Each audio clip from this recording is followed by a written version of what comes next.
Good afternoon and welcome everyone. This webinar is organized by the French Institute of Sport, or in short INSEP, which is the French abbreviation. In anticipation of the Olympic Games in Paris next summer, the French government financed several research projects in which researchers, federations and athletes collaborate closely. One of these projects is the project on which Frank and I are currently working, the HypoxPerf project. This project gathers over 30 researchers in 8 research institutions in collaboration with 6 federations, 3 training centers, more than 20 staff people, and in total, more than 300 athletes are involved in this project. It consists of 3 major work packages. The first one is on chronic hypoxia, a topic on which Professor Chapman will elaborate on his talk. The second is about intermittent hypoxia, while the third one goes about crosstalk and the effects of combined stressors of heat and hypoxia. And one of the federations that's collaborating with us for that is the rugby team, and that's the team that Dr. Couderc is going to talk about. We have 2 presenters who will each talk around 30 minutes, so feel free to put your questions in the chat, and then I will pose them to the presenters during the 15 minutes Q&A. Our first presenter is Professor Chapman. He's a professor at Indiana University in Bloomington.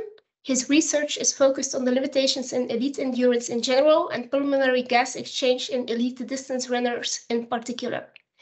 Since 2010, he also works with USA Track and Field Federation as the Associate Director of Sports Science and Medicine, as part of the high performance team, where he is the lead on scientific testing programs for these elite athletes. There, he gained a lot of experience with altitude training and the Live High Train Low model in particular. I'm very curious to hear your presentation entitled "It's Not All Red Blood Cells, the Individual Training Response to Altitude." Please feel free to share your screen. All right, you should be able to see that, correct? Yes, perfect. Thank you very much. You're welcome. Thank you, and I appreciate the invitation to speak with you. And for this particular talk, what I want to do is try to focus on not just the acclimatization effect of altitude training, but the idea that we also have to be able to train effectively at altitude. And to kind of kick this off, in the United States, we have kind of a unique television game show called Family Feud. And what they do is they have 2 families and they ask them questions that they've surveyed a large audience, and they see if they can get the right answers or the most popular answers. So I did this with my class one day. I asked them, name a factor associated with altitude training that improves sea level endurance exercise performance. And the most common answer that the class gave is what I expected, and probably what you were thinking, is that more red blood cells are the key factor here. And it shouldn't be surprising that that's the case. But what I did is I asked them the same question next, but I took out a few of the words. I said, name a factor that improves endurance exercise performance. And in this case, the most popular answer was simply training. Of course, if you train, that's going to improve your performance. And I think this really highlights this balance that we have when we talk about the change in endurance exercise performance after altitude training. On one side of the balance, there's clearly an acclimatization response to altitude.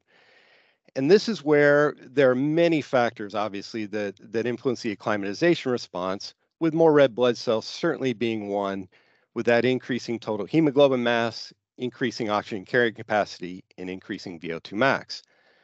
But I think what often gets ignored is the other side of this balance. Well, let me go back a step. Certainly with this more red blood cells, there's been a number of studies that have been done on the erythropoietic response to altitude. And these are just a few of the studies that have been done. We've looked at, our lab and many other labs have looked at this response and published extensively on it. But again, I think this other side of the training response to altitude gets ignored oftentimes. It's not really looked at as much. And really, this is the premise behind the Live High, Train Low philosophy or concept of altitude training, is that even as we gain the acclimatization response, we still need to train effectively at low to moderate altitudes to be able to maintain oxygen flux and maintain our overall fitness. So many of you are probably familiar with this meta-analysis by Bonetti and Hopkins, and this illustrates this very well. In studies that qualified for their meta-analysis, where athletes lived high and trained low, the average change in aerobic power, whether we're talking about sub-elites or elite athletes, is around 4%. But in athletes who lived high and trained high, in those studies, the change in aerobic power was less than half. So what we know from the altitude training response is whether you live high and train low or live high and train high, the individual athlete's ability to train effectively at low to moderate altitude is going to be a critical factor in any performance improvement after altitude training. This is in addition to the acclimatization response. So this in itself really posed two key questions in my mind, and this has really been a focus of our lab over the last 5 to 10 years, are these two key questions. What factors influence the ability to train at altitude?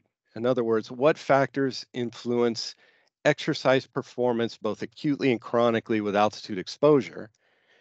And then can anything be done about it? Can anything be done to alter the individual athlete's ability to train effectively at altitude, either before they depart for altitude or after they arrive at altitude? So that's what I'm going to do is I'm going to take you through a series of studies that we've done in our lab, and I really want to focus on both work that's been done by my PhD students, as well as try to focus on kind of the last 5 to 7 years or so and some of these key questions that we've tried to ask. And I'm going to take you through the research tree that we've done in terms of designing this. So our central question again is what limits your ability to train at altitude, or what limits acute exercise performance with acute altitude exposure? And these are kind of the factors that we've looked at and thought were to be key in our lab. So certainly oxygen delivery to skeletal muscles is one. And if you look downstream, there are a number of factors that influence that. And we really focused on ventilation because it seems like many things route through ventilation or extend out from ventilation as you try to answer these questions. So I'm going to take you through kind of some different components of these studies and highlight different ones. And I want to start with the HVR, the hypoxic ventilatory response. So you're probably familiar with the HVR, where when an athlete goes to altitude, there's an increase in ventilation that comes primarily from the peripheral chemoreceptors, increases alveolar and arterial PO2, tries to help maintain arterial oxyhemoglobin saturation and muscle oxygen delivery. And hopefully at the end, that all those mechanisms will help to maintain or mitigate a decline in altitude performance. But what's interesting is when we talk about HVR and altitude performance, a lot of our knowledge really started in this concept with this classic paper by Brownie-Shaney, where he looked at the relationship of the hypoxic ventilatory response to exercise performance in mountaineers climbing Mount Everest. And if you're not familiar with this study, they measured the HVR at sea level in a group of mountaineers. They divided them into groups of either high HVR or low HVR.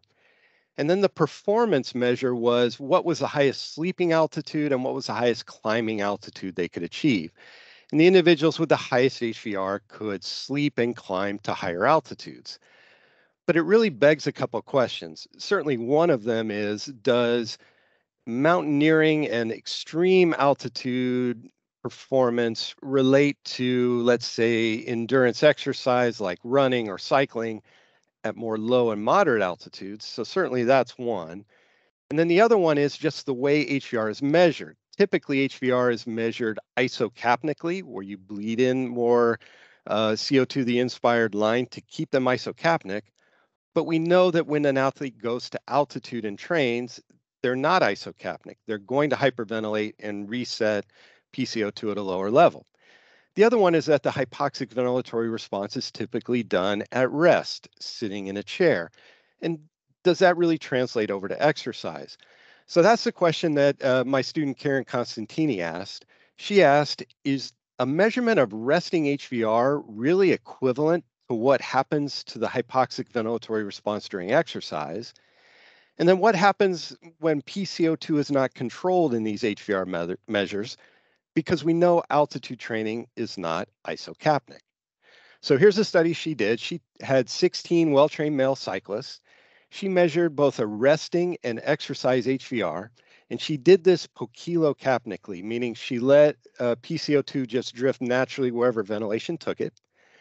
With the exercise HVR measure, she had them pedal 5 minutes on the bike at 40% of their VO2 peak, with 3 minutes at each of 4 descending FiO2 levels.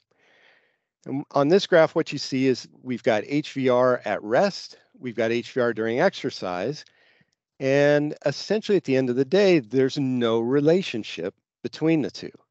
In fact, if I put this line in here, that's the line of identity. So we know that exercise itself upregulates your peripheral chemosensitivity and central chemosensitivity, perhaps, to hypoxia.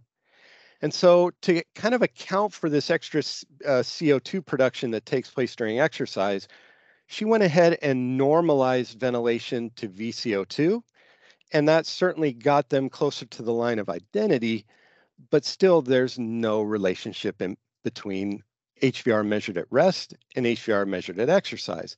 So that really essentially shows us that these two measures have nothing to do with each other. And should we really be looking at resting HVR as some sort of predictor of exercise performance at altitude? But we still wanted to ask, does HVR either at rest or exercise really translate over to exercise performance? So she had these same subjects complete a 10K time trial, either in normoxia or in hypoxia, simulating 2,500 meters. And here on the left, we have HVR at rest. Here's HVR during exercise. Here's the change in time trial performance. And we have essentially, again, no correlation between the two. So for us, that really brought into question, what is the role of hypoxic ventilatory response on endurance exercise performance at moderate altitude?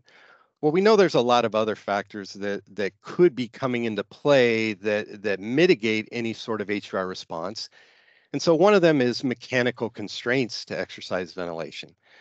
So many of you are probably familiar with the concept of expiratory flow limitation, where this loop on the outside is the maximal flow volume envelope done at rest. This is the tidal flow volume loop done during exercise. The top half of each graph is expiration and the bottom half is inspiration.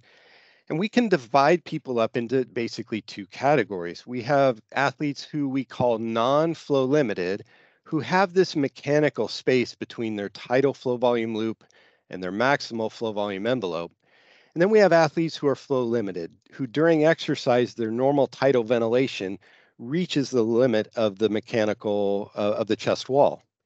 And we showed about 25 years ago, if you look at ventilation at VO2 max between a group of flow limited and non-flow limited athletes, as you go from normoxia to hypoxia, the non-flow limited athletes do have this mechanical room to increase ventilation, where the flow limited athletes do not. So based on this, I had another student, Josh Weevil, said, well, wait a minute, that's during a VO2 max test, and power output is not self-regulated by the athlete like it is in a time trial. So Josh asked, well, in a time trial, do flow limited and non-flow limited athletes regulate power output and their ventilation similarly in hypoxia? Because you can change the workload during a time trial. You can self-regulate your power output. So Josh brought 14 male cyclists into the lab. Turned out 7 of them had fairly significant expiratory flow limitation, and 7 had no flow limitation at all. He did a 5K time trial on a cycloergometer, both in normoxia and in a relatively mild hypoxia.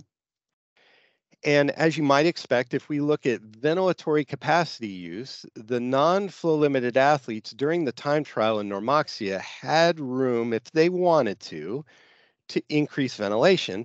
And we thought during hypoxia, they would essentially do so. But it was interesting, it turned out they didn't. Even though they had this mechanical room to increase ventilation, their saturation was falling in hypoxia, they quote unquote chose not to increase ventilation.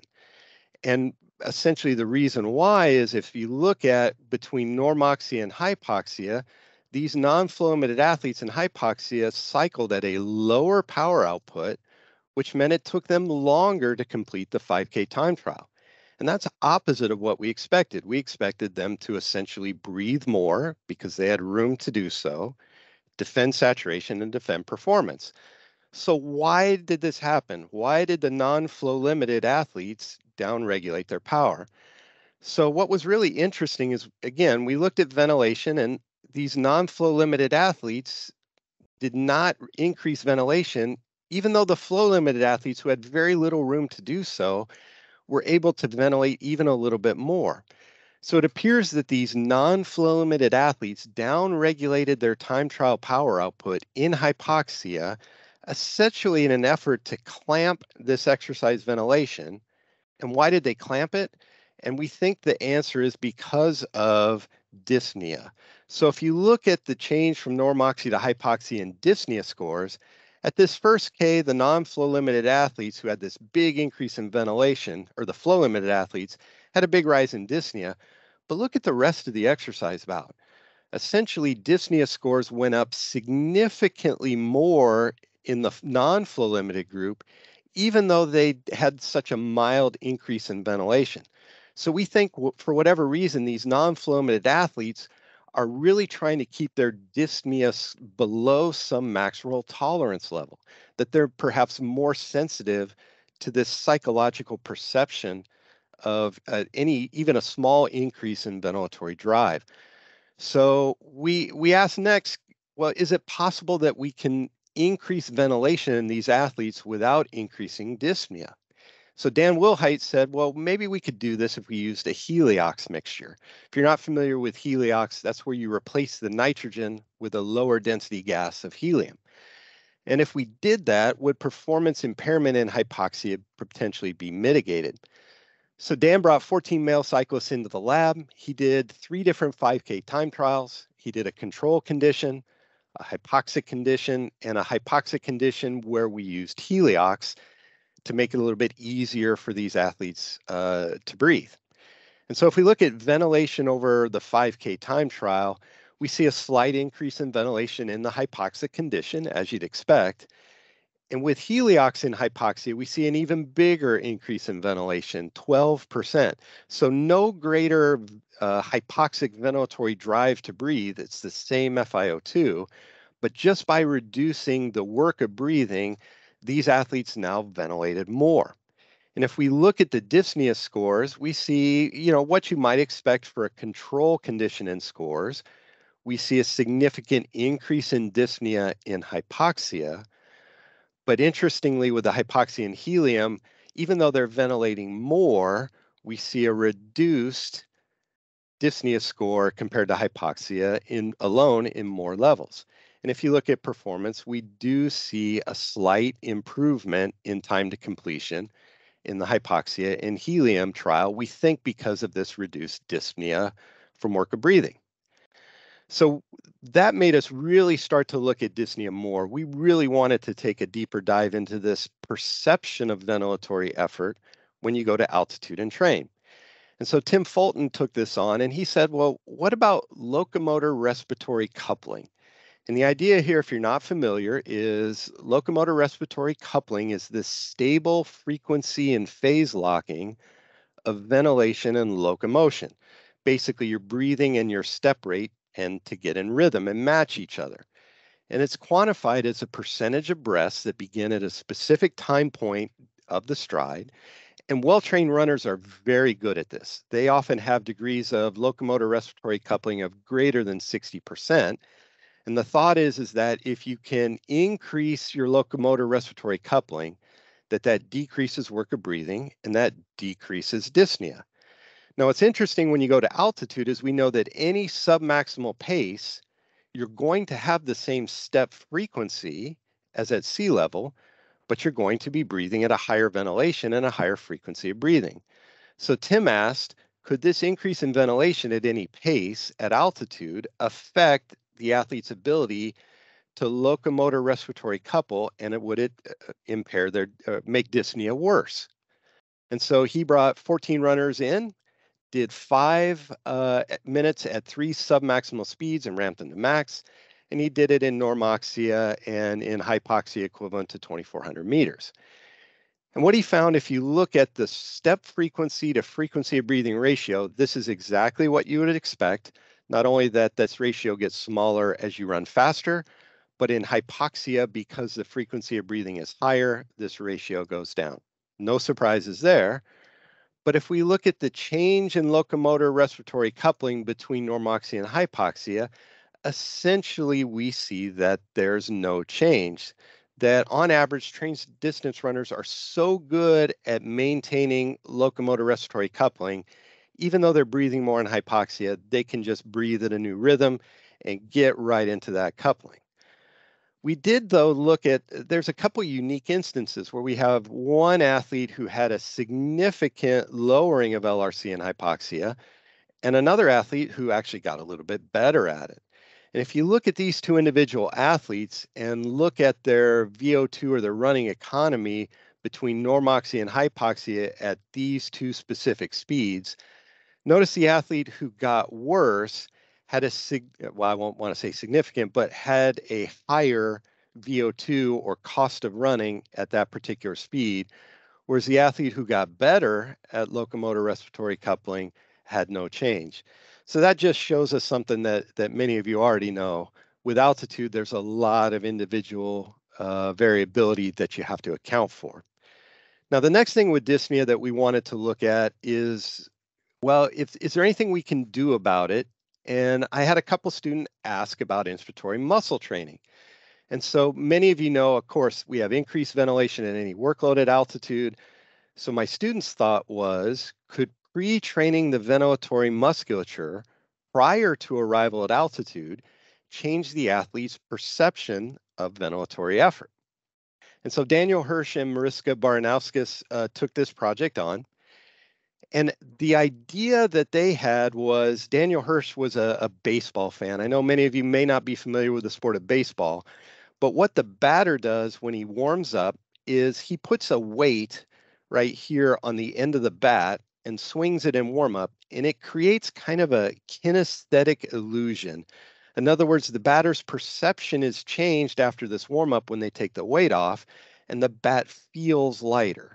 And so we thought with inspiratory muscle training, would this inspiration against a resistance cause the athlete's perception to change, where breathing would now feel easier for them at altitude. So they brought cyclists into the lab who were training at sea level. They did a 20K time trial in hypoxia. They had them continue their normal training where they did their normal training, but they divided them into two groups. An inspiratory muscle training group that did 6 weeks of 3 days a week of inspiratory muscle training, and a sham group. And then they did another follow-up time trial test in hypoxia. And here's the pre-test results. And the groups, this is just to show you that on performance, they were pretty evenly matched between IMT and sham. But after doing either the IMT or sham protocol, only the IMT group saw an improvement in performance. And it's 1.5% is certainly for an elite athlete very meaningful. So now let's dive into the mechanism of how this happens. So in the inspiratory muscle training group, if you look at VO2 and you look at ventilation, afterwards they had significant increases in ventilation and significant increases in VO2 max. And we saw essentially no change in the sham group. And so this increase in ventilation during this 20K time trial was 10 liters a minute, or about a 12% increase on average. And so if you look over the entire 20K distance, on average, that was 3,700 liters that each athlete ventilated more after their inspiratory muscle training protocol than before. Now, what's really interesting is even with all this extra ventilation, the change in dyspnea between pre and post training was zero. There was no difference. So the inspiratory muscle training essentially allowed these athletes to reset their perception of ventilatory effort at this new higher workload. So we really think there's something there. But we know when you breathe more at any given pace or workload, there's going to be some consequences. What are the consequences of these added work of breathing? And certainly one that we were concerned about is any sort of effect on muscle blood flow. Many of you are probably familiar with the work of Craig Harms and Jerry Dempsey, who looked at the effect of changing work of breathing on blood flow in the legs. And as you increase work of breathing, you can see this metaboreflex response, where you see this sympathetic vasoconstriction that happens to decrease blood flow to the legs. And the thought is that it's redistributing blood flow to the respiratory musculature. So my student who took this on is Chad Wiggins, and Chad kind of said, well, what if we do ischemic preconditioning before exercise in hypoxia? And if you're not familiar with ischemic preconditioning, it's this concept where you put a blood pressure cuff on a muscle, in this case the leg, and you do alternating bouts on the left and right leg of a high pressure that occludes blood flow that creates ischemia, and then a rest period, and you essentially do it on the other leg, and you do 3 or 4 sets of this. And the idea is that it causes downstream distal adaptations in the leg musculature to somehow cause it to be better at either extracting or processing oxygen. And so Chad asked, can skeletal muscle oxygenation and oxygen extraction in hypoxia perhaps be augmented by ischemic preconditioning? And so he did in his study a 2x2 crossover design where he had cyclists do either ischemic preconditioning or a sham protocol, and then had them do exercise either in hypoxia or, I'm sorry, in normoxia or hypoxia. So all subjects did all 4 conditions.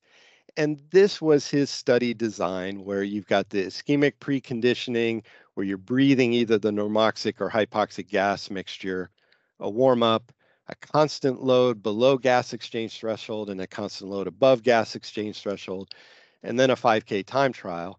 And what Chad was really interested in was these VO2 kinetics, and then using near infrared spectroscopy as this kind of marker of muscle oxygenation and oxygen extraction, in this case in the vastus lateralis. And so here's just one piece of his data, and this is looking at the deoxyhemoglobin signal from NIRS, which is a good marker of oxygen extraction. And this is essentially breath by breath data during this particular exercise bout. This is when the exercise bout starts. And with the kinetics of this, you're looking at this tau time constants, which gives you kind of the shape of that curve. And if you look at the sham protocol, notice between normoxia and hypoxia, we have this reduction in this time constant for the deoxyhemoglobin signal. And after ischemic preconditioning, that essentially is mitigated. So it may be that ischemic preconditioning can have an effect before hypoxic exercise in being something that can help upregulate or facilitate oxygen extraction.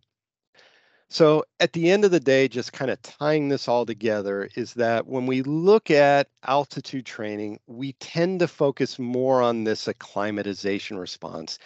Everybody's interested in how can I go to altitude? How can I make more EPO? How can I make more red blood cells? And certainly that's going to be extremely important for endurance exercise performance after return to sea level.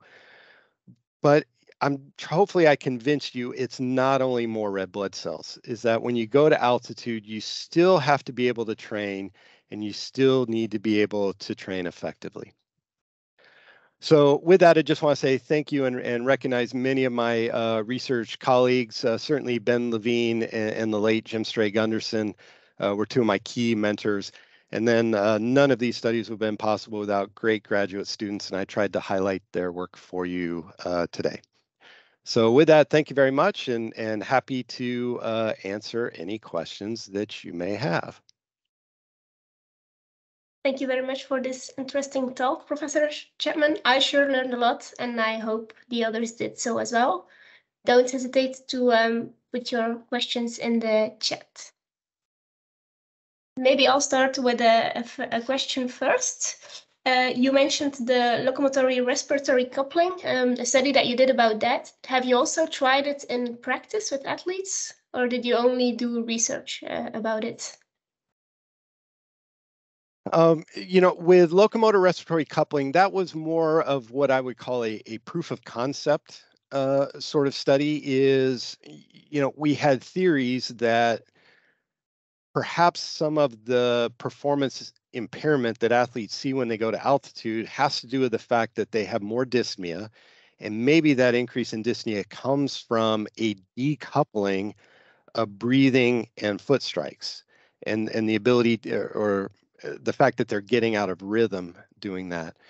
And at least from our study, it shows that for the majority of the athletes, they're so good at coupling their ventilation rhythm to their step rate rhythm that even when you take them to hypoxia and they breathe faster or breathe more at any given pace, they're so good at that that it turns out not to be a factor.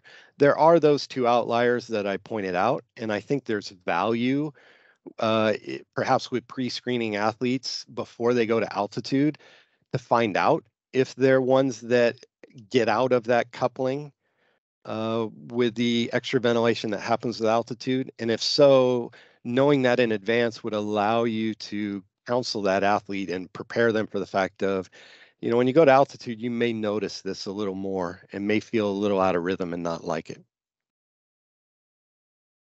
Okay, thank you very much. We got a first question in the chat from Jeroen van Kutsem, who's working at the Royal Military Academy in Belgium. He says, you mentioned that it's important to still be able to train at altitude. Did you also do some research on the role of nocturnal periodic breathing and altitude-associated sleep impairments in the effectiveness of altitude training? Yeah, so that's something that certainly in the early studies that we did with Ben Levine and Jim Stray-Gunderson, we know very well that saturation during sleep, SaO2 during sleep, appears to have an effect on at least EPO production during altitude, and it very well could have an effect during with the recovery process that athletes have. We haven't measured periodic breathing per se, but I will say kind of anecdotally, we did complete a study where we had a group of athletes that we tested at sea level. When we took them to altitude, we had them live at 4 different altitudes. We had them live at 1,700 meters, 1,900 meters, roughly 2,100 meters, and 2,400 meters. And what we noticed is that the athletes who lived at the highest altitude actually tended to do worse when it came to VO2 max change, when it came to performance change. And we believe a large part of that had to do with the fact that sleeping at that higher altitude, they had a much poorer sleep than they did than the groups that lived at lower altitudes. So certainly anybody who has sleep apnea or periodic breathing at night during sleep are going to struggle at times with the acclimatization response, and by extension, their ability to train and recover at altitude. I hope that's an answer to your question, Jeroen, but also definitely very clear to me. And then we have one from a coach in Brazil who's interested in live high, train low in marathon elite runners, and was wondering if you do have some studies in mind about it or some advice on that. So what we're looking at now, besides the dyspnea portion of how it affects the ability to train at altitude, when it comes to live high, train low, and performance after altitude training, what I think is kind of the big unknown is the appropriate timing of when to come down to sea level before a major competition. And I think we've done, between our lab and colleagues across the world, there's been a lot of very well done studies done to define exactly how you should do it. How high should you live? How low should you train? How long should you stay? What type of training to do, things like that. But when to come down before a competition at sea level, I think is the next frontier. It's the unanswered question, in my opinion. There's some people that feel you should come down right away and compete as soon as possible before the red blood cells start to go away. There's other people that feel you should come down and have a training period of say 2 weeks, because you can train at a little bit higher level with the extra red blood cells, and maybe you can push your fitness a little higher.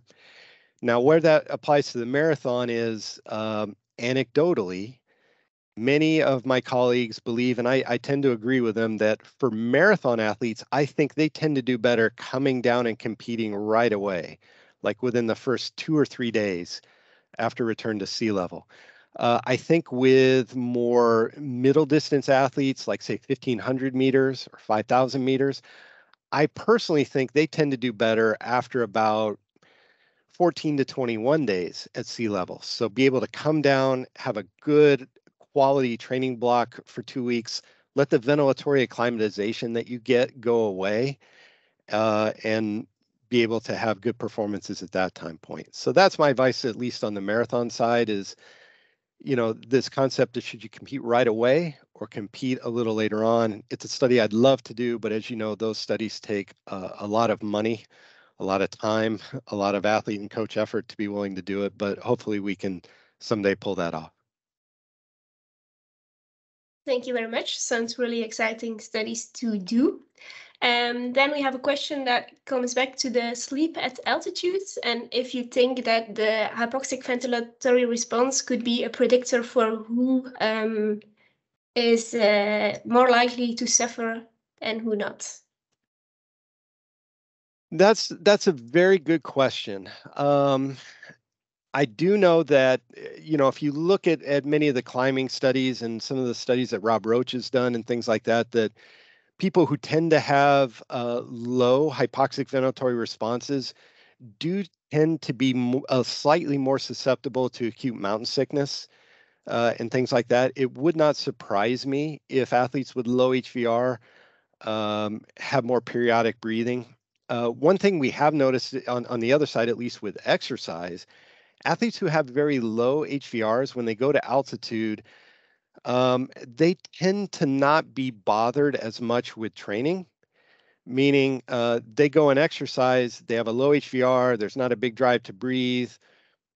Altitude doesn't seem to create more dyspnea in them. It's the ones who have the high HVRs that tend not to like it when they go to altitude. If they have a strong ventilatory response, they get there, they start training, their breathing goes way up and their dyspnea kicks in and they just don't like it.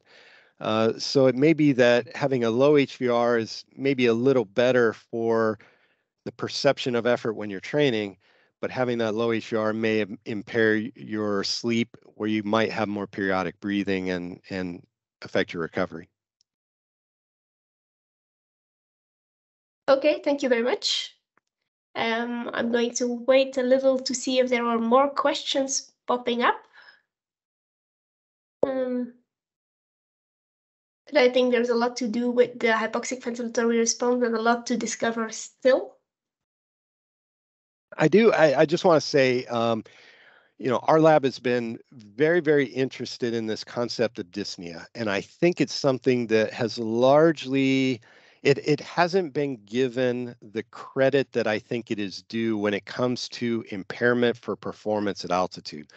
We look at SaO2 and arterial oxyhemoglobin saturation, and we look at the hypoxic ventilatory response and things like that. But I think just the psychological perception of ventilatory effort is such a huge factor in your ability to tolerate exercise performance. If you ask somebody, if you were to just go out and exercise and I were to ask you how hard you're working or how you feel, the number one factor you're going to come back to is how hard you're breathing or what your perception of ventilatory effort is. And just the interventions that can alter that or change that perception, I think are going to be absolutely critical in trying to make it where people can perform better during training at altitude.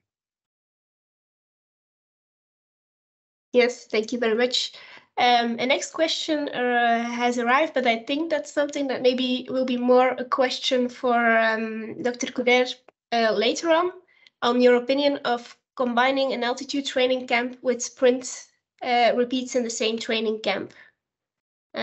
So I don't know if you want to give an opinion or if we pass this one on to Anthony in an hour. Well, so the only thing that I'll say is that one of the complaints that athletes have sometimes when they come back from altitude training is they oftentimes in runners will say my gait, my feeling of how when I run fast, I just feel off. And the thought is that when you go to altitude, you spend more time running slower. And then when you get back to sea level and you run faster, you don't have the neural kinesthetic feel of running fast again.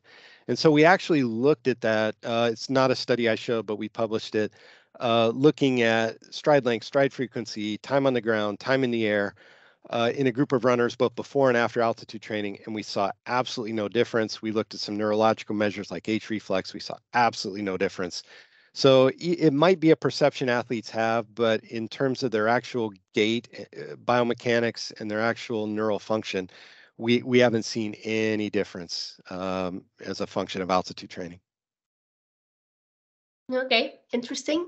Another question that came in, based on your results, do you think that an approach of altitude training for elite athletes preparing at World or Olympic Games at sea level can be live high, train high during preparation periods and live high, train low during competition periods to maintain exposure to hypoxia and the relevant effects? I think you can. I certainly strongly believe that if you are in a place where you can get to a lower altitude for faster sessions, sessions where you're going to run faster than, say, lactate threshold or gas exchange threshold, if you can get to lower altitude, I absolutely think there's a benefit in doing so. Especially if you can go down and then get right back up on the mountain in the same day to higher elevation. I'm not a fan of camps where athletes go to altitude, they stay there for a week, and then perhaps they go down to sea level for 2 or 3 days for workouts and then go back up for a week and down it for 2 or 3 days. I do think that the erythropoietic response to altitude can get reset during that time. There can be some neocytolysis during that time. But I do think if you have the ability to go low for a quality session while you're doing an altitude camp and go back up the same day, I think it's worth the effort in doing so. I think the fitness gains that you see from doing that are well worth the effort. Okay, thank you very much. And I think that's also a nice conclusion to a very, very interesting presentation. I enjoyed it a lot, so thank you very much. My pleasure. We will now continue with our second speaker, and the presentation will be in French. For those of you who are not too confident in French, no worries, you can also ask your questions in the chat in English. And we also try to record this session, and if everything works well, we will upload the session on YouTube, where you can watch the replay and try to put the automatic subtitles on. I myself am also a little less confident in French, but I will try my best to make everything go as smooth as possible. Donc, notre deuxième présentateur d'aujourd'hui, c'est Anthony Couderc. Anthony est un ancien gymnaste et passionné de sport. Il a eu l'opportunité de réaliser un cursus universitaire en STAPS, orienté vers la préparation physique.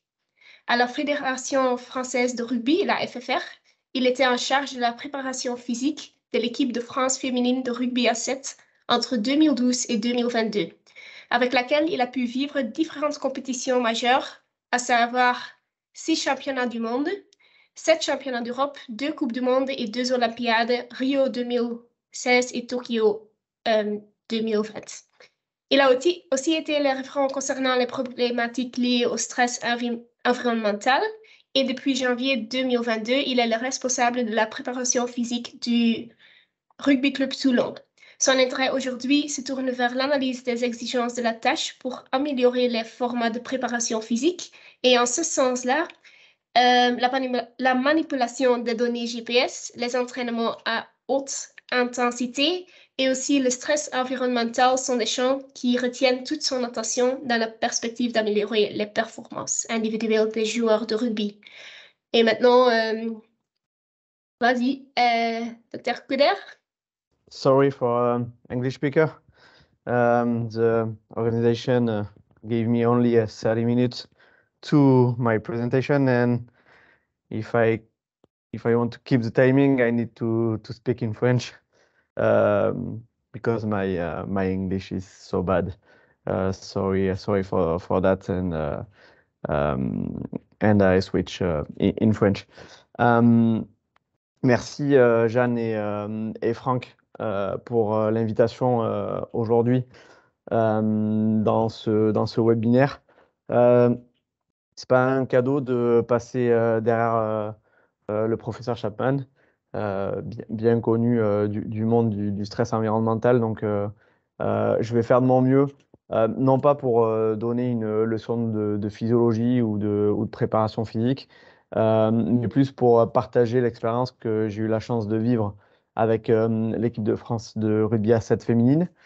Comme Janne m'a présenté, j'ai eu l'opportunité de travailler 10 ans avec cette équipe. Et donc depuis janvier 2022, je suis sur la préparation physique du club du RC Toulon en top 14. Donc j'ai laissé cette équipe poursuivre sa belle histoire et se préparer aux Jeux olympiques de Paris 2024 sans moi.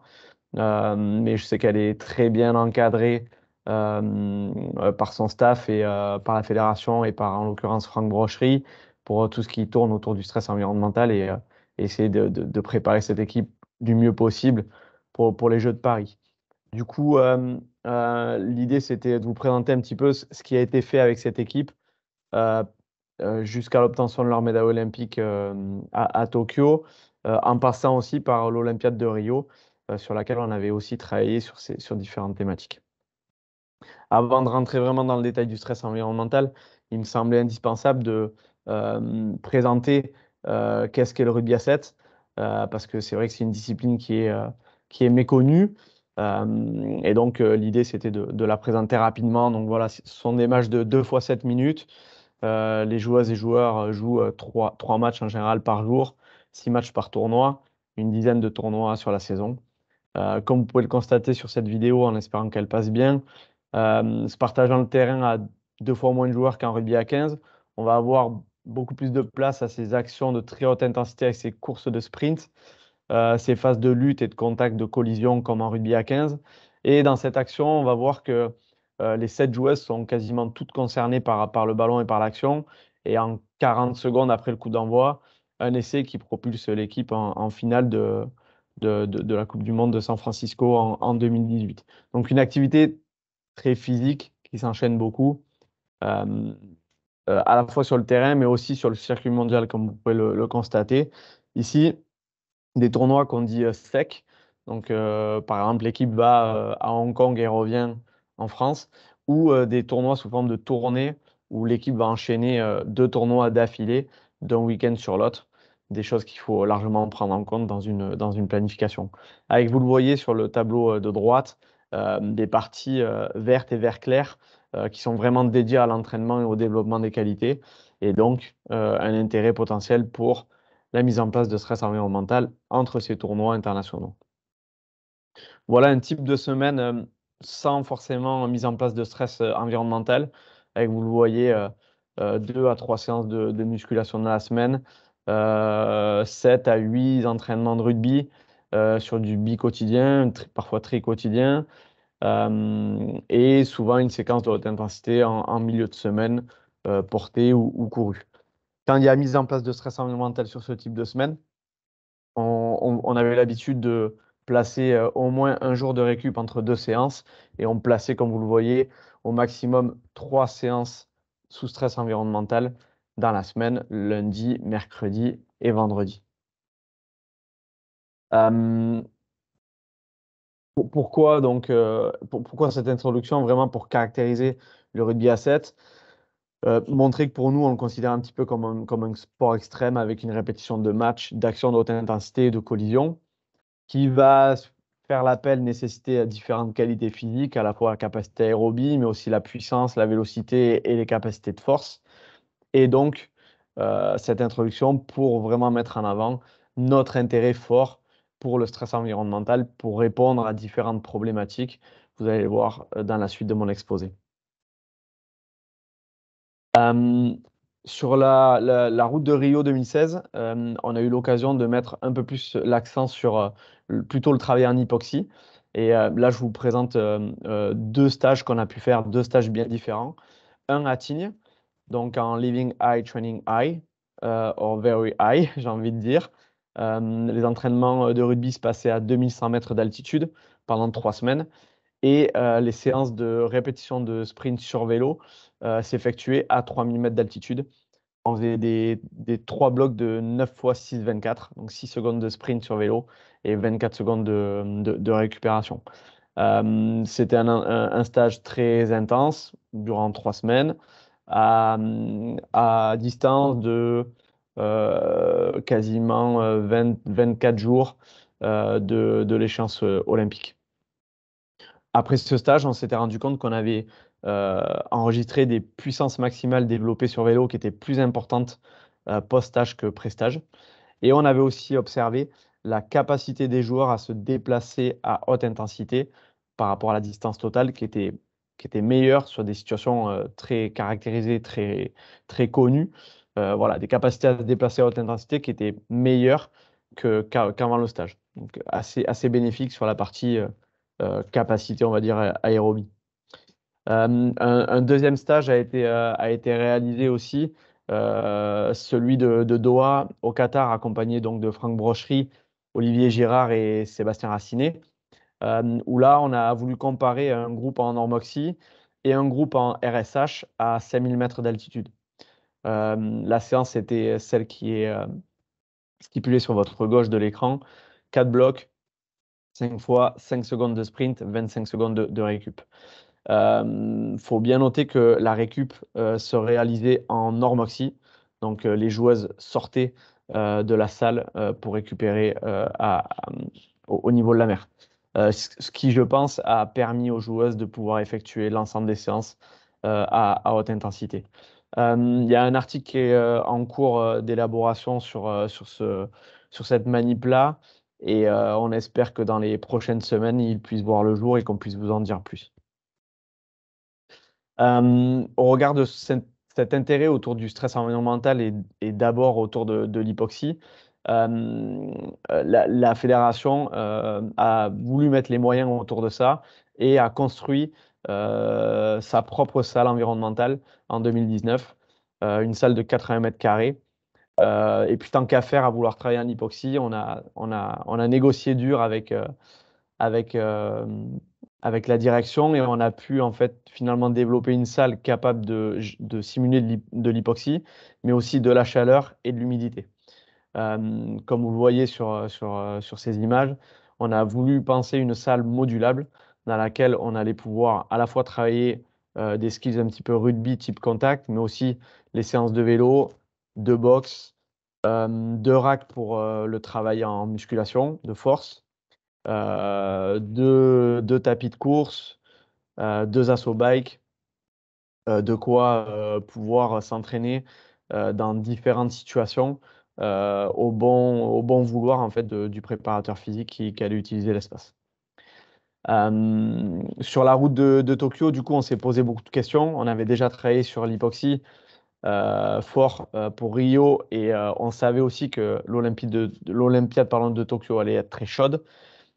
Du coup, on s'est beaucoup posé de questions à savoir comment on allait pouvoir combiner ces deux stress pour préparer au mieux les athlètes pour cette échéance. Et finalement, on a décidé euh, d'en mettre un petit peu de partout et un peu tout le temps, quasiment. Vous allez voir un peu comment ça se décline sur les 6 derniers mois avant les Jeux olympiques. Mars 2021 et avril 2021, on a mis un accent plutôt sur la chaleur. pour préparer le tournoi de Dubaï. En mai, on a eu l'occasion de faire un cycle en hypoxie pour préparer le tournoi de qualif olympique parce qu'à cette époque-là, donc à 6 mois avant les Jeux, les joueuses n'étaient pas qualifiées pour les Jeux. Donc, ce cycle hypoxie nous a permis de nous préparer pour le tournoi de qualif olympique à Monaco en juin. Tournoi en poche, il fallait ensuite se préparer à la Chaleur en préparation terminale pour les Jeux de Tokyo. La première partie, mars-avril, a été très axée plutôt sur l'accompagnement de la joueuse, sur le stress chaleur. Pas que c'était nouveau parce que en rugby à 7, vous l'avez vu sur le calendrier de départ, on a l'opportunité de jouer un petit peu partout dans le monde et souvent là où il fait chaud. Mais l'idée, c'était de les accompagner un petit peu dans cette préparation-là et aussi de les accompagner dans tout ce qu'il y a autour et ce qu'il faut gérer justement quand il y a chaleur. Donc, la première chose sur laquelle on a voulu mettre l'accent, c'était de tester loin de la compétition des stratégies un petit peu autour du refroidissement de la température centrale de l'athlète. Et donc, on a voulu mettre en place un test autour des ice slushy, donc l'ingestion de glace pilée.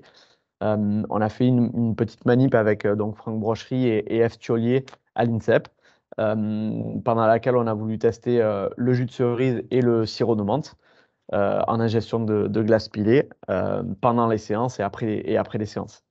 On a fait des évaluations de performance, des évaluations du confort gastrique et aussi de la notion de plaisir associée à ces ingestions de glace pilée.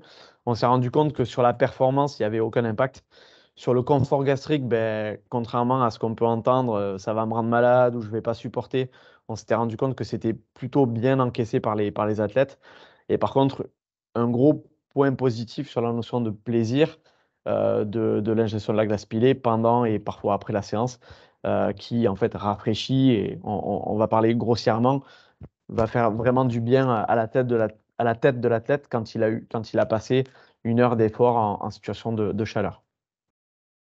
Sur le tournoi de Dubaï, juste avant et aussi pendant, on a pu aussi travailler sur la capacité de sudation. On s'est rendu compte que nos athlètes se dispatchaient en 3 groupes. Vous voyez sur le graphique le groupe central et les 2 groupes extrêmes. On s'est rendu compte que forcément, tout athlète est individuel. Avec l'aide de Marina Fabre, notre nutritionniste, on s'est rendu compte qu'on avait des athlètes qui buvaient beaucoup et qui avaient une perte sudorale qui était faible, et d'autres qui buvaient beaucoup moins et qui avaient une perte sudorale qui était très importante. Du coup, grâce à cette petite manip-là assez simple, on a pu se rendre compte qu'on avait des athlètes qui étaient forcément très différents et on a pu les accompagner sur comment mieux s'hydrater pendant l'effort en chaleur. De la même façon, on est allé un peu plus loin sur cette étude-là et on a voulu aussi regarder quelles étaient les concentrations en électrolytes de la sueur. On s'est rendu compte de la même façon qu'on avait 3 groupes, des joueuses qui avaient des pertes en sodium qui étaient faibles, d'autres moyennes et d'autres très importantes. Cette petite manip-là aussi, à l'aide d'un ionomètre, nous a permis de mieux cibler les types de boissons qui allaient être consommées avant, pendant et après l'effort, en fonction des profils des joueuses. Sur le mois de mai, donc je vous disais tout à l'heure, un cycle d'hypoxie pour préparer le tournoi de qualif olympique. Sur cette période-là, on a testé 3 altitudes différentes.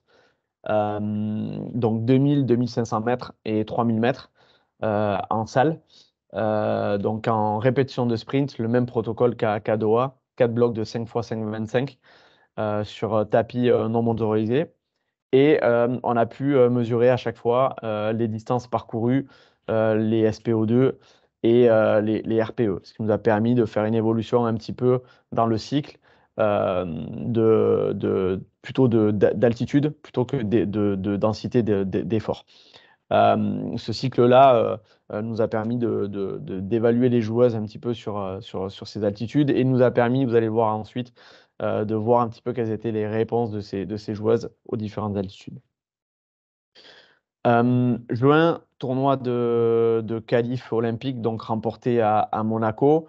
C'était sur ce tournoi-là où on a plutôt mis l'accent sur mettre l'attention des joueuses sur tout ce qui était nutrition et aussi densité urinaire. C'est vrai que ça paraît basique et simple, mais souvent fait chez les athlètes individuels, mais en sport collectif, c'est souvent un peu plus difficile de faire ce genre de suivi. Et là, de pouvoir l'avoir mis en place et surtout d'avoir pu mettre en alerte les joueuses tout simplement sur la couleur de leurs urines pour les accompagner dans est-ce que je suis bien hydraté ou pas, a été un vrai plus sur ce moment-là pour leur mettre un petit peu la lumière sur cet élément-là et pouvoir les rendre autonomes là-dessus pendant la compétition olympique. Qualif en poche, du coup, ben voilà, les Jeux sont là en juillet 2021. Du coup, l'idée, c'était un petit peu de rassembler tout ce qu'on avait pu mettre en place. Et donc, on a commencé la phase de préparation terminale par 6 séances d'acclimatisation, donc d'acclimatation en français, en salle environnementale à Marcoussis, ce qui nous a permis de rester finalement un peu plus sur place et d'allonger un petit peu notre période de préparation euh, chez nous dans notre centre national. Les séances allaient de 30 à 40 degrés, de 40 à 70% d'humidité pour essayer de se rapprocher des conditions de Tokyo.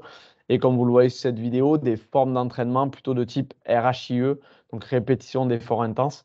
À la fois, vous l'avez vu, combattu, sur vélo, boxé, couru, de façon vraiment à mixer un petit peu tous les éléments et à essayer de se rapprocher le plus possible de la discipline. Ensuite, on a eu une période d'acclimatation naturelle. On a eu l'opportunité de passer 3 semaines avant les Jeux olympiques à Fuji Yoshida. Donc là, c'est juste un extrait pardon, de l'entraînement où on était donc en condition d'environnement chaude. Pas très chaude parce qu'il faut savoir que Fuji Yoshida se situe à peu près à 2 heures de route de Tokyo. On n'avait pas tout à fait les mêmes conditions, donc on a eu l'opportunité aussi de se déplacer à Waseda, qui est une petite ville plus proche de Tokyo. Et là, on a pu connaître des entraînements à 42 degrés, 38% d'humidité. C'était là pour le coup des situations très très dures pour lesquelles on avait envie de se préparer parce qu'à tout moment, on savait que sur le tournoi olympique, on pouvait avoir ce type de conditions. Finalement, ça n'a pas été le cas. Il a fait très chaud, mais on n'a pas eu de conditions abominables pour jouer nos 6 matchs du tournoi. Et pour autant, malgré la chaleur, qui n'était pas très, très forte, on a quand même mis en place nos différentes stratégies qu'on avait développées en amont des 5 derniers mois avant les Jeux olympiques. Donc, vous le voyez sur cette image. À gauche, la création d'Ice Lushy. Goumand, c'était le goût qui avait été retenu par les joueuses, qui était fait donc dans le vestiaire. Euh, et qui était mis à disposition des joueuses juste après l'échauffement. Donc les joueuses s'échauffaient pendant 20 minutes, elles prenaient leur ice slushy et ensuite elles rentraient sur le match. Ça, c'était ce qu'on faisait avant le match. Et ensuite, pendant le match, vous le voyez sur l'image de droite, 2 stratégies. La mise en place de cryo-vest, pareil, qui avait été essayé aussi en amont, qui avait été bien apprécié des joueuses, et aussi le port de bonnets froids. C'était des bonnets qui étaient maintenus dans des glacières de glaçons, de façon à ce qu'elles puissent se le mettre sur la tête pendant les 2 minutes de mi-temps. Voilà, c'était on va dire les 3 éléments qui étaient mis en œuvre pour tenter de réduire au maximum la température centrale de nos joueuses et les mettre dans les meilleures prédispositions pour performer. Voilà où ça nous a amené. Une finale perdue contre la meilleure nation du monde, la Nouvelle-Zélande. Malgré tout, un super parcours. Vice-championne olympique, les premières de l'histoire en France. Et c'était une super expérience. Et je pense en tout cas que tout ce travail autour du stress environnemental, même si on relève très souvent des gains marginaux, même si parfois ça paraît des détails, vont certainement aider, accompagner ces joueuses à décrocher cette médaille olympique. Les questions qu'on se pose pour Paris 2024 et que Franck certainement poursuit à l'INSEP avec cette équipe-là, c'est la question de l'altitude. Est-ce qu'il faut s'entraîner à 2000, à 2500 ou à 3000 mètres? Ce petit graphique montre les diminutions de performance au fil des sprints sur le cycle qu'on a fait à 2000, 2500 et 3000 mètres. On se rend compte assez aisément que les diminutions de performance vont être complètement différentes d'une joueuse à l'autre. La chose qu'on peut potentiellement un petit peu avancer, en tout cas moi que je ressens avec l'expérience que j'ai eue de terrain, c'est potentiellement un petit peu l'expérience de la joueuse avec l'altitude.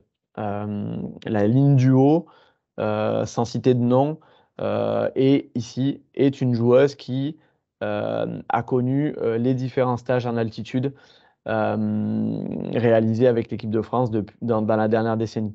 A contrario, les deux joueuses ici qui se retrouvent en très grande difficulté pour aller au bout des séances à 3000 mètres sont plutôt des joueuses qui avaient moins d'expérience dans le stress environnemental avec l'altitude.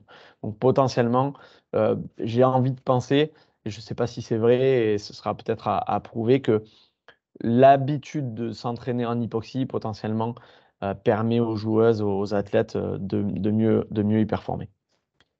Les questions, pareil, pour Paris 2024 autour de la chaleur. On sait que Paris peut être une Olympiade chaude. On connaît la capitale parisienne au mois d'août. On sait qu'il peut y faire très chaud. Et donc, autour du stress environnemental avec la chaleur, les questions, c'est est-ce qu'il faut s'entraîner à 30, 35 ou 40 degrés? Est-ce qu'une joueuse qui a réalisé 4 séances d'acclimatation en chaleur, ça lui suffit pour performer? Une autre, peut-être qu'elle aura besoin de 5 ou 6 séances. C'est ces questions-là qui perdurent et qui répondent un petit peu à la question de l'individualisation de l'entraînement. Il me semble, comme dans toute activité sportive, quelle qu'elle soit, que l'individualisation de l'entraînement pour faire performer un athlète doit être importante. Et je pense que dans le stress environnemental, on doit aller vers les mêmes choses. Répondre à la question de 4, 5 ou 6 séances, potentiellement, ça pourrait être fait et accompagné à l'aide de l'étude de la température centrale, potentiellement voir quand l'athlète s'acclimate le mieux pour pouvoir le libérer de ces séances d'acclimatation avant de performer dans le chaud. C'est quelque chose qui peut être pensé pour Paris, que je n'ai pas eu l'opportunité de mettre en place en amont, qui me paraît intéressant. Et ensuite, le projet HypoxPerf, donc encore une fois mené par l'INSEP et par Franck, travaille en ce moment, mais là j'ai laissé la main pour d'autres problématiques ici au RC Toulonnais. Mais voilà, les questions autour de ces fameux stress combinés, chaleur, hypoxie, hypoxie, chaleur, dans quel sens potentiellement combiner les deux, parce qu'aujourd'hui on a des outils qui nous le permettent. Quelles sont les adaptations croisées? C'est toutes ces questions-là que le projet HypoxPerf s'arrache à cœur ouvert pour tenter de répondre à toutes ces questions et préparer le mieux possible nos athlètes français pour les Jeux de Paris qui, je l'espère, seront une grande fête et une grande Olympiade. Voilà. Merci pour votre attention. Merci à tous les collègues et surtout aux joueuses d'avoir participé à cet ensemble de tests, de recherches, d'entraînement pour essayer de préparer au mieux les athlètes de demain. Voilà, merci à tous. Merci beaucoup, Anthony. J'espère aussi que les Jeux seront une grande fête, surtout pour les athlètes français, bien sûr. Et comme tu dis, avec les canicules qui seront de plus en plus fréquemment, 40 degrés à Paris aux Jeux olympiques, c'est pas du tout exclu. Donc, merci beaucoup pour cette présentation. Donc, je donne un peu de temps aux gens pour poser des questions dans le chat. Je pense que c'est aussi très sympa. On voit les joueuses à la télé, on les voit dans les stades, mais maintenant on voit aussi un peu ce qui se passe quand ils s'entraînent et les trucs que normalement les gens ne voient pas. Oui, l'idée, c'était vraiment celle-là, c'était vraiment plutôt de partager une expérience de terrain. C'est vrai qu'on aime, professeur Chapman, Franck, faire de la recherche et produire un maximum d'articles pour tenter d'aider la communauté scientifique. Là, l'idée, c'était vraiment de partager quelque chose de terrain, appuyé forcément sur les sciences du sport, mais voilà, essayer de partager ça et de montrer la mise en œuvre finalement de choses qu'on peut lire dans les bouquins, avec une certaine particularité, celle du sport collectif. On passe quand même, on va pas se cacher, beaucoup plus de temps sur le terrain à jouer au rugby qu'à faire de la préparation physique à côté. Donc, comme je le disais tout à l'heure, ces séances-là, elles sont vraiment annexes dans la planification globale de l'entraînement, mais pour autant, elles vont tenter d'aller chercher ces fameux gains marginaux pour plus de performances collectives sur le terrain. Mhm. Il y a déjà des questions qui entrent le chat. Une personne a deux questions. La première, pourquoi avez-vous choisi un sprint à vélo plutôt qu'un sprint à pied? Et la deuxième, quelles sont les choses que vous auriez pu faire mieux par rapport à la stratégie d'acclimatation? Ok. Pour le choix de la course à pied plutôt que le vélo, alors on a fait les deux. Parfois, le vélo permet de décharger tout le stress un peu mécanique sur les articulations. Donc parfois, c'est un vrai plus de pouvoir faire ces séquences de répétition de sprint sur vélo. Après, la réalité, on va pas se mentir, le rugby, c'est un sport où on court et on se déplace sur nos deux pieds. Donc, le choix du sprint couru sur tapis a été largement motivé par le souhait de se rapprocher le plus possible de l'activité et donc de réaliser des sprints plutôt courus que sur vélo. Euh, Ça, c'est la première réponse. La deuxième, concernant qu'est-ce qu'on aurait pu faire de mieux en termes d'acclimatation. Alors, je pense que les 4, 5, 6 séances avant de partir, elles sont suffisantes avant le départ à Tokyo. Sur place, on va dire les choses comme elles sont. Fuji Yoshida, qui était partenaire de la fédération, qui nous a ouvert ses portes et qui nous a accueillis comme des rois, n'avait malheureusement pas tout à fait le même climat qu'à Tokyo. Et potentiellement, s'il avait fait très chaud, ça aurait été plus intéressant de se rapprocher de Tokyo sur la préparation terminale plutôt que de la faire si loin finalement et d'avoir des conditions atmosphériques qui étaient différentes. Mais bon, partenariat, politique se mêle de tout ça. On sait que la ville olympique à chaque Olympiade, pardon, est très prisée de tous les sportifs qui veulent s'y entraîner. Donc c'était pas jouable pour Tokyo, mais voilà, c'est potentiellement un des points à améliorer dans l'avenir si on a à retravailler sur ce genre de problématiques. Ok, merci beaucoup pour la réponse élaborée. Il y a aussi une question du sommeil, mais je vais le poser en anglais. Do you have athletes who complain about sleeping after an altitude training camp? And do you monitor sleep during an altitude training camp? Ok, donc je réponds en français. J'ai compris, mais je réponds en français, ce sera plus rapide. On n'a pas monitoré le sommeil particulièrement sur les stages en altitude. Par contre, on faisait des questionnaires réguliers, journaliers, sur la récupération et le sommeil. On s'est rendu compte que le sommeil était largement impacté pour plus de 75% du groupe sur les 4 premières nuits en particulier.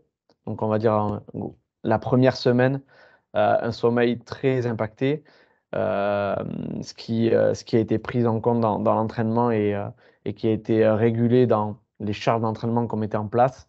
Et En même temps, pour essayer de contrecarrer ces effets-là, on a essayé de travailler sur le retour au calme avant le coucher, la nutrition avant le coucher, pour essayer d'accompagner les athlètes dans une qualité de sommeil qui serait meilleure.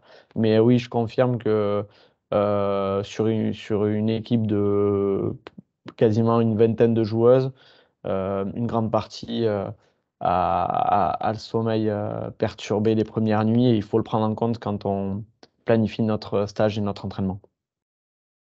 Ok, merci beaucoup, très intéressant.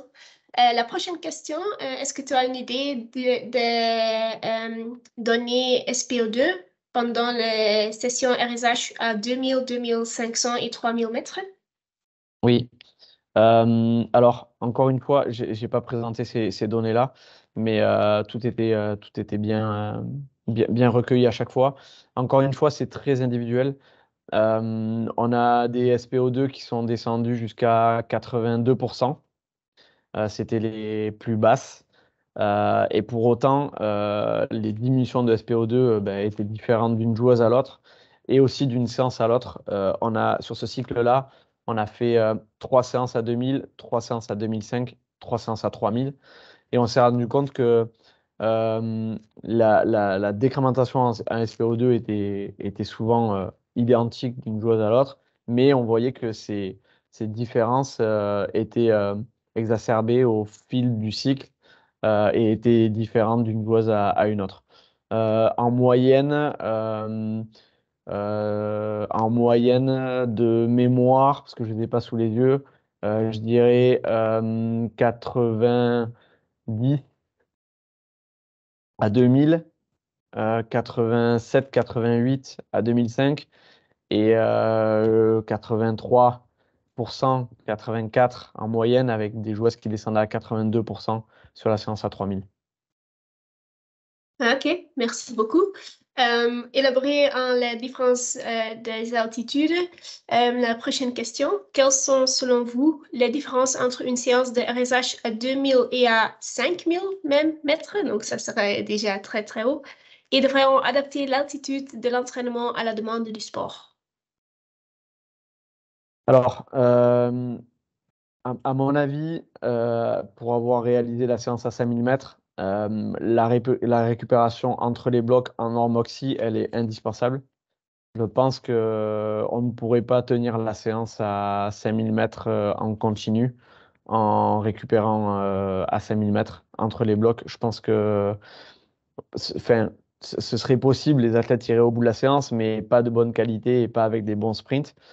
Donc je pense que la, la, la, la comparaison est difficile à faire entre l'altitude à 2005 et à 5000. C'est vrai que le stress est vraiment beaucoup plus important à 5000 mètres. Je pense pas que ce soit tenable de faire une séance d'une heure de 4 blocs sans récupération en normoxie. À mon avis, mais c'est pas testé, mais à mon avis. Euh, euh, du coup, oui, l'intérêt d'avoir fait cette séance-là à 5000 mètres exacerbe un petit peu encore une fois ce stress hypoxique et rend le bloc de sprint beaucoup plus intense et beaucoup plus difficile que celui à 2500. Après, la différence de la séance avec 2500, c'est que là, l'exposition, elle est continue, elle est pendant une heure. Et je pense que sur les adaptations physiologiques, c'est aussi tout intéressant d'être exposé une heure au stress. Oui. Ça, c'est la première question. Et la deuxième, je l'ai oubliée. Si on doit adapter l'altitude Oui, à la demande du altitude sport. à la demande du sport. Je pense que tout va dépendre certainement du lieu du sport. Est-ce qu'on va avoir des athlètes qui vont devoir performer en altitude ou pas? Je pense que oui, ce genre de choses doit nécessairement impacter les différents stress hypoxiques qu'on va pouvoir mettre en place dans notre préparation. Pour autant, en sport collectif, très souvent joué au niveau de la mer, je pense pas qu'il y ait de choix particulier à faire. Je reviens sur mon idée principale de l'individualisation et de trouver l'hypoxie qui va le mieux à l'athlète pour développer ses compétences. Merci beaucoup. La prochaine question, D'abord, il veut te féliciter avec la médaille olympique, qui est une performance très, très bien, très formidable. Et merci de votre présentation. Votre quotidien en club pro suppose un rythme et une programmation de saison différente du suivi d'une équipe de France. Utilisez-vous les stress environnementaux, hypoxie, chaleur et ou humidité? Alors en effet, j'ai commencé ma présentation par ça. Le rugby à 7 et son format de compétition dans l'année permet vraiment de mettre en place des vrais cycles d'entraînement, des vrais cycles de développement qui permettent d'utiliser ce stress environnemental, de développer les qualités physiques des athlètes et de les préparer au mieux à l'échéance qui arrive. C'est tout à fait autre en top 14 et là en l'occurrence dans le cadre dans lequel je suis aujourd'hui à Toulon. Pour ceux qui connaissent un petit peu le rugby à 15 et le top 14, on parle de véritables machines à laver, dans le sens où les matchs s'enchaînent week-end sur week-end. Quand c'est pas le championnat, c'est la Coupe d'Europe. Et en fait, là aujourd'hui, je verrai difficilement la mise en place d'utilisation de stress environnemental sur une période de championnat. Ça, c'est la première partie de ma réponse. La deuxième, comme j'y trouve beaucoup d'intérêt et que j'aimerais qu'à terme ça puisse se développer, je pense que malgré tout, le stress environnemental pourrait avoir une place dans un sport comme le rugby en top 14, en pré-saison, d'une part, pour tenter essayer de booster un petit peu les qualités physiques des joueurs, et d'autre part, potentiellement sur des joueurs blessés ou des joueurs en besoin de cycle de développement qu'on pourrait se permettre de ne pas mettre sur un ou deux matchs, par exemple, et pouvoir prévoir avec eux des cycles très particuliers autour de la répétition de sprint en hypoxie, par exemple, ou du travail en chaleur pour le développement musculaire, pourquoi pas. C'est des choses qu'on pourrait envisager, qui commencent potentiellement à être un petit peu mises en place.